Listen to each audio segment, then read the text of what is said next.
এইটা দেখতে শোনা আমার গাইছে আবার চলে এসেছি নেক্সট ব্লগে তোমার সাথে শেয়ার করতে। বলতে গেলে আমি আগে বলতে গেলে পার্ট আর্ট অ্যান্ড ক্রাফটের পার্ট প্লাস্টের পার্ট কটা দিইনি, বিকজ ওইটা করতে করতে আমার এত শরীর খারাপ হয়ে গেছে না, তো আমার কোনো এনার্জি ছিল না, আমার জ্বর চলে এসেছিলো। বলতে গেলে জ্বরের মধ্যে একটু চলে এসেছিলো, জ্বর আই থিঙ্ক আসেনি, জানি না, আমি এত কনফিডেন্স ছিল না যে আমি জানি না কী হয়েছিল আমার, মানে জ্বরের মধ্যে কিছু একটা চলে এসেছিলো।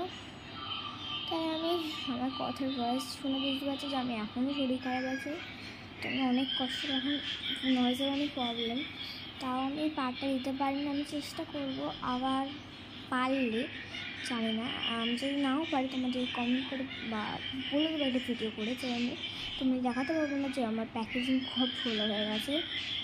তো ভেবেছি আমি এই ভিডিওটা কন্টিনিউ করছি, বাট আমার এত শরীর খারাপ হয়ে গেছিলো, বলতে গেলে আমি করতে পারিনি। তো এইটুকুনি আমার তোমাদের জানানো ছিল, বিকজ অনেকজন লিখছিল যে দিদি ভাই আরেকটা পার্ট কবে আসবে।